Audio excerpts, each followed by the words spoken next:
If nature had a voice of its own, what would it be saying to us as humans right now? What would that relationship look like? We're getting ripped here with the backside, if you will, of Katrina on the western side. It is still blowing hard. Drying up. California is in its worst drought in decades. Last year, grocery prices went up 6.4%. Sydney sizzles through its hottest February day in 85 years. A freak storm hits Tonight,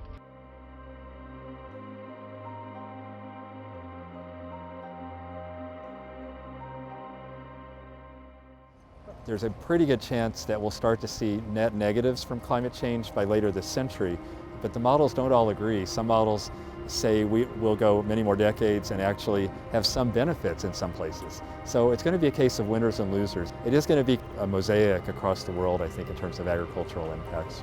It's warmed up globally more than 1 degree Fahrenheit, but it has not been a steady curve or a steady line. We're not going to be able to settle and say, okay, this is the new normal. It'll be a continually changing normal. This is going to be the environmental issue of our lifetimes and probably our children's lifetimes as well.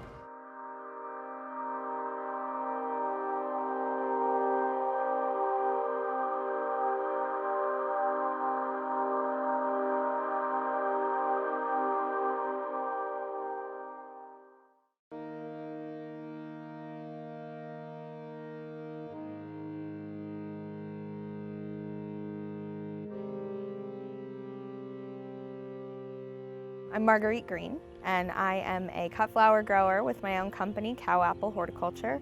I'm also the garden manager for Press Street Gardens, which is a project of the NOCA Institute here in New Orleans, Louisiana. So I do a little under a ½ acre, and then I do a little under a quarter of an acre, and then I do a little under 1/8 of an acre, spread throughout the city. Press Street Gardens is a ½ acre production garden, but we really need the support of the community to make our school work. So one of the ways that we connect with the community is to have public spaces where students can interact with our neighbors during the day, and the garden is one of those places. All of our arts instructors have fabulously integrated kind of outdoor curriculum into all of their programs.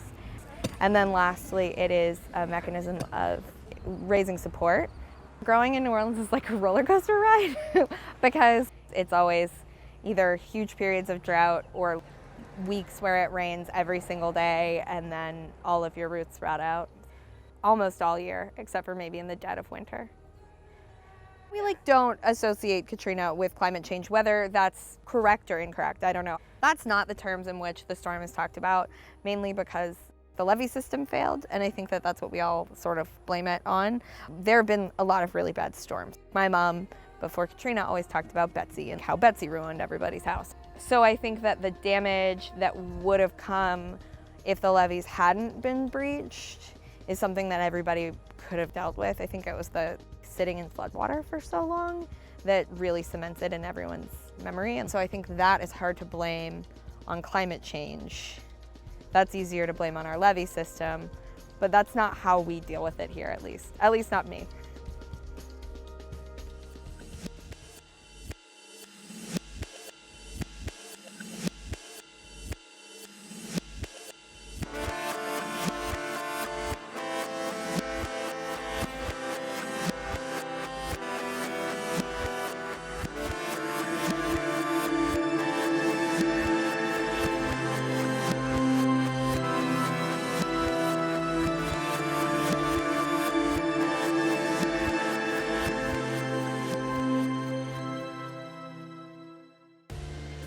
Climate change is going to vary a lot from place to place, from location to location, from decade to decade.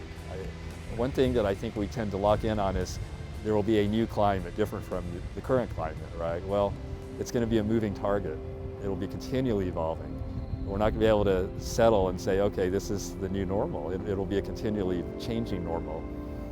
And I do think the precipitation, especially when it comes to agriculture, is going to be a bigger issue than global warming per se. If you're over the ocean, there's going to be more water vapor rising from those seas. And so you'll have more water vapor in the air, kind of more fuel for rain. I am very concerned about certain things like coastal cities and their future over the next several hundred years. I think there are real questions about some of the viability of places like New Orleans. In a nutshell, the change of precipitation is going to be when it rains or snows, it will tend to rain or snow harder. Where it's dry, it'll tend to be drier for longer periods, and the impacts will be tougher.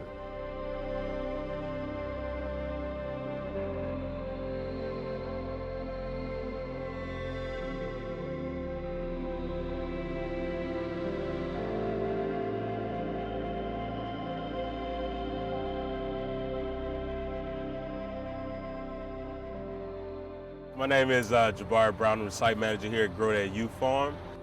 So our site is a 7-acre site. We're growing on about 2 acres, and we're located here in City Park, which is one of the biggest city parks in our country. 60% of what is sold here goes to market. We also have a CSA share, which is stands for Community Supported Agriculture. We have, I think, 50 shares, and so they come to the farm and pick up their produce once a week. For us as farmers, it works really well because when we had a freeze, we lost a lot of vegetation in these fields where these folks are working now here. If this was a large farm and we grew that one crop, we would be devastated because the freeze wiped us out. But because we are growing different things, we're able to, experience a loss, but it doesn't wipe the entire farm out, which is different from some larger industrial farm system that exists here in the U.S. So this year we hired 50 kids to grow food on our farm from 9 different schools throughout the city.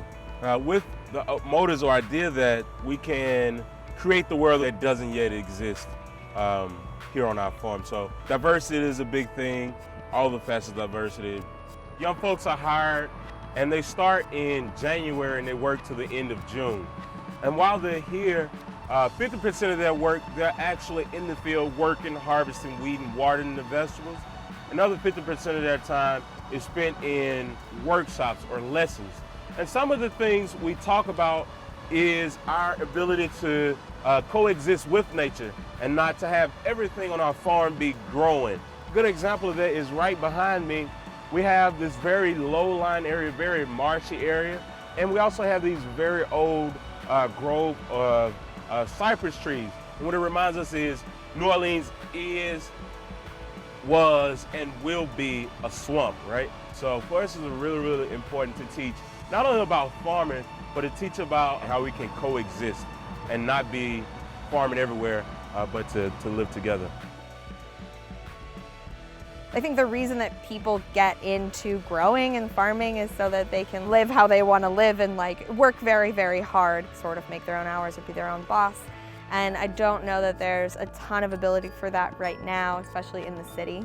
Humans are infinitely adaptable creatures, Climate change can be a motivator for creative thinking and not trying to grow stuff that doesn't make sense where you live. If we can train ourselves to live sustainably, it doesn't necessarily mean depriving ourselves of everything in our lives, but we can't consume our way entirely out of this predicament. In our city, especially after the storm, there are not as many places to find fresh quality produce. And the young folks who are employed in this city are in fast food restaurants and other places that are not necessarily investing in them. And so with the marriage of those two ideas to provide quality employment for the young folks who work here on the farm and to provide fresh produce to the citizens of the city, that is the birth of Grow That. Ideally, farming would be producing food that is healthful, not only to the people who consume the food, but the people who grow the food, the people who live around the areas where the food is grown, healthy, you know what I mean? Happy food, Happy meals. Happy meals.